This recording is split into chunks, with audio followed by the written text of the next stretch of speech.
and that is Scott Springer from Cincinnati.com. Are you fresh off the plane? I've been told that, hey, he's on a plane.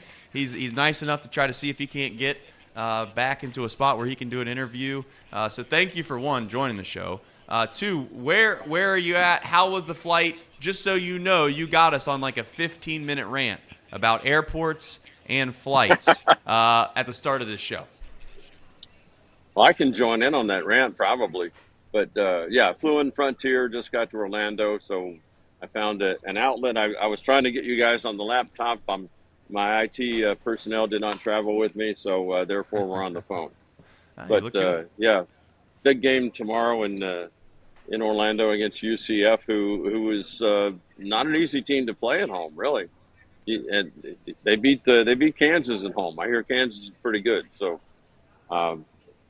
and they just played BYU in a crazy game, down 13 at the half, and scored 62 points in the second half and got it close. It was a 90-88 loss, but having been to BYU, that's not an easy place to play. So certainly no pushover at all tomorrow with UCF.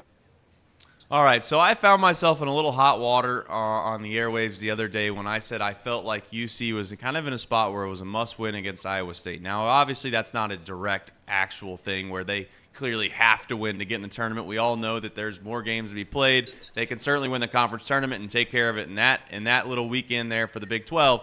But I guess my question to you now, to put you on the spot here of asking the big daunting question, is at what point is it a must-win game, and is that tomorrow? I would think tomorrow would have to be a must-win game, although, if you talk to the coaches, they're always going to say, well, they're all must-wins. And, they really could have served themselves pretty well by beating Iowa State. But, shoot, I don't know that Iowa State's defense wasn't better than Houston's. And Houston is rated higher, but, 25 turnovers, you're not going to win many games that way. You tend to do better when you throw it to the guys in the same uniform. So they need to clear that up. They got to clear up Victor Locken. He has to score. I mean, this guy was your leading scorer up until like 2-3 games ago, and now 3 out of the last 4 hasn't scored.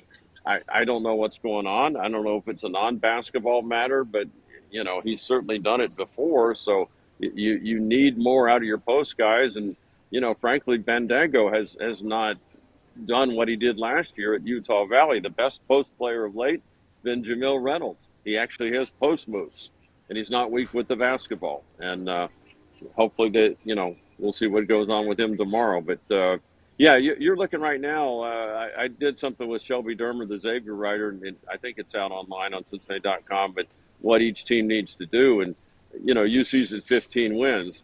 Out of your next 7, I would say, okay, there should be 3 for sure wins there. There might be 4.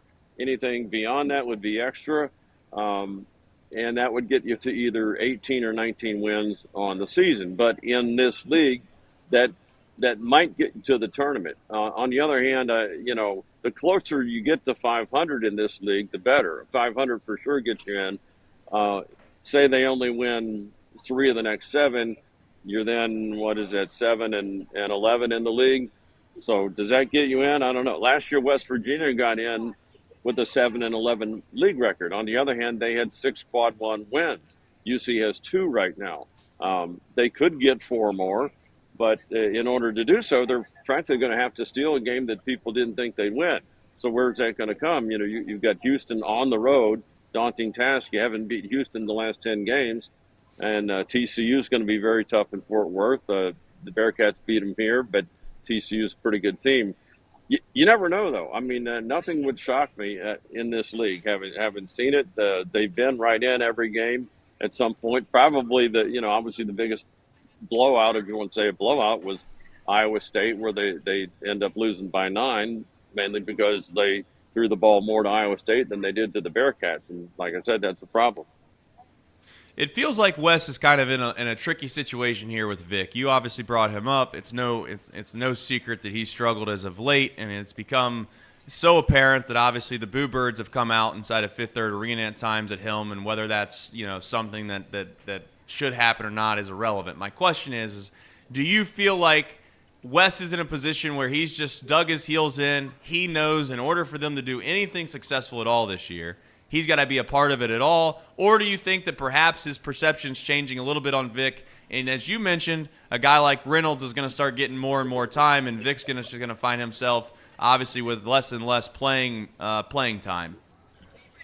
Well, Wes is extremely supportive of the players who go out of his way to be extra positive. And, there have been coaches that will, for lack of a better word, throw a guy under the bus. But if Wes is critical about a player, he tends to come right back with a compliment about one. I've been to their practices. Yes, there's some yelling, but there's also a fair amount of positivity. So what we're used to in the past in Cincinnati, you don't see. Now, each player is different. What works for Victor Larkin? It maybe would help if he were all pissed off and said, look, this is not me. I'm going to go prove to everyone. That's what you hope to see. But I'm not in Victor's head. All I know is he's got a lot of talent. He's done it before. He came in, up to 3 games ago, is averaging 12 points. He's had double-doubles. He's blocked shots. This league is tougher. There's no question. But, part of me wonders, is this like a Steve Sachs case of the yips or what is it? Now, that's not a popular thing to say in a press conference, so I try to not say it. I just said it to you. But sure. Yeah, I don't know what the issue is, if it's a mental thing or, a good bit of physical athletics is mental. And if you can get all that going, you're in good shape. The more confident you are, the better you play. All right. The Bearcats obviously played UCF at home. They took care of them handedly. But obviously on the front end of that game in the first half, if you look at the box score, you just seen the score in and of itself, you'd say, oh, well, they had a game in which they ran away with. But that wasn't so much the case in the first half. Speaking of first halves in general, though, the Bearcats have become notorious of getting off to slow starts. What do you've been around this program obviously all year long. Is there anything in your mind that you would point to as to why that is, or it's just a little bit of a fluke? I don't know, because typically teams in the past, if they didn't have halftime leads, would tend to lose. It was a stat. This team has only had 2 halftime leads since, I think, December 22nd. And let's see, they lost to West Virginia with a halftime lead, and it seems like they had one in one of the other games. But yeah, the upside is they found ways to come from behind and win, which is commendable. But yeah, it would be much more pleasant if you could take a double-digit lead into the half and then step on their neck in the second half. That's what every coach would want. But yeah, I can't put my finger on it. As you mentioned, the last UCF game, they jumped out 13-4 UC, and then it flips the script to the Knights, and they have a 12-point lead, and you're thinking, well, 12 points at halftime. This is probably not boding well. And then the Bearcats had a dramatic comeback. But, like I said, that BYU game recently with UCF, they hit 61 points in the second half or 62 or whatever it was. I mean, they're going to keep coming at you, and most of these Big 12 teams will. So it's just you got to cowboy up, for lack of a better word, except don't do that against Oklahoma State come Wednesday, because they are the Cowboys. But, yeah, night up, cowboy up, do whatever you got. There you go.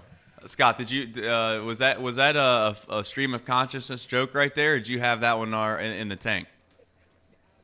I don't have very much planned in life. It's like you get up in the morning and first off you're upright. That's a good start, and then I think we're all judged on how we make adjustments the rest of the day. You get thrown curveballs and get kicked in the crotch every now and then, and you gotta you can't make the club in the tub, as they say. So you keep going.